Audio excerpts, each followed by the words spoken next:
കേട്ട് കാണൂലായിരിക്കും. ഭയങ്കര ചൂട് തന്നെ കേട്ടാ. ചൂടൊന്നും സഹിക്കാൻ വയ്യ. നമ്മള് കണ്ടിട്ട് ഒരു 10-12 വർഷമാവൂലേ?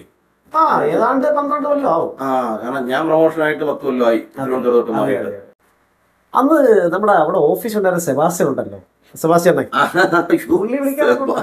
ഇത് പറയാനായിട്ട് സെബാസ്റ്റ്യൻ ഞാൻ ഇടയ്ക്ക് വിളിക്കും കേട്ടോ. ഇടയ്ക്ക് വിളിക്കുമ്പോഴത്തേക്ക് ഞാൻ മറ്റേ ആ ഷീലയുടെ കേസൊക്കെ പറഞ്ഞ് ഞാൻ ഇങ്ങനെ ഓരോ പറയും. ഓയ്യോ നമ്മൾ ഇല്ലേ എത്ര കാലം നമ്മളവിടെ ക്വാർട്ടേഴ്സിൽ നമ്മൾ എത്ര കാലം ഉണ്ടായിരുന്നു. ഗ്യാസിന്റെ പ്രശ്നമൊക്കെ അറിയില്ല. ഇപ്പൊ യുദ്ധം നടക്കുന്നുണ്ട്. എന്ത് പറയാനാ, ബുക്ക് ചെയ്ത ഗ്യാസ് തൊട്ട് വന്നതുമില്ല, ഇരുന്ന ഗ്യാസ് തീരെ ചെയ്തു. ഇപ്പൊ വീട്ടിലെ കാര്യം ഒന്നും നടക്കാൻ വേണ്ടി വന്നില്ല. അപ്പം ഇനിയിപ്പം വിറകിലൊക്കെ ചായ വരികയെന്ന് പറഞ്ഞിട്ട് ഞാൻ പിന്നെ നാരങ്ങ കൊണ്ട് എടുക്കാൻ പറയാം.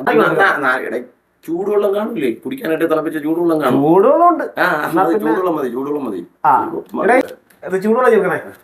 2 മാസം വെള്ളം എടുത്ത് കുടിക്കേ.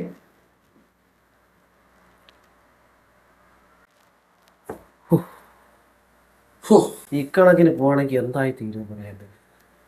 അവിടെ കിണറ്റിലെ വെള്ളം ഉണ്ടാ? കിണറ്റിൽ വെള്ളം കുറവ് തന്നെ. ഇനി ഇരുന്നാ പറ്റൂല. ഞാനേ എനിക്ക് വേറെ കുറെ സ്ഥലങ്ങൾ കൂടെ പോവാണ്.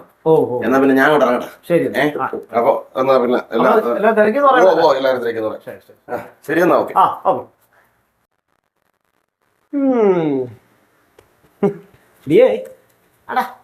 ആ പോയില്ലേ, ഇതുപോലൊരു കുടുത്തിരുന്ന് കുടിച്ചാലൊരു സർവീസ് ചെയ്യാൻ നിരക്കണ്ട. പിന്നെ സെബാസ്റ്റ്യന്റെ കാര്യം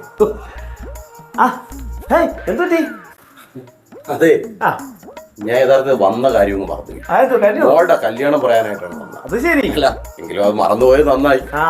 അല്ല പറഞ്ഞത് വരുന്ന 16-ാം തീയതി മോളെ കല്യാണം. കൃത്യം എത്തണം. ചെറുക്കൻ കൊട്ടാരക്കര.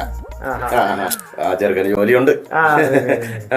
എന്നാ പിന്നെ ഞാനങ്ങോട്ട് കൃത്യമായിട്ട് വരണം. ശരി എന്നാ ഓക്കെ.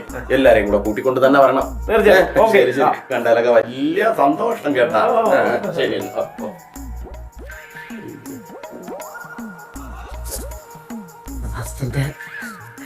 കേട്ട് കാണൂലായിരിക്കും.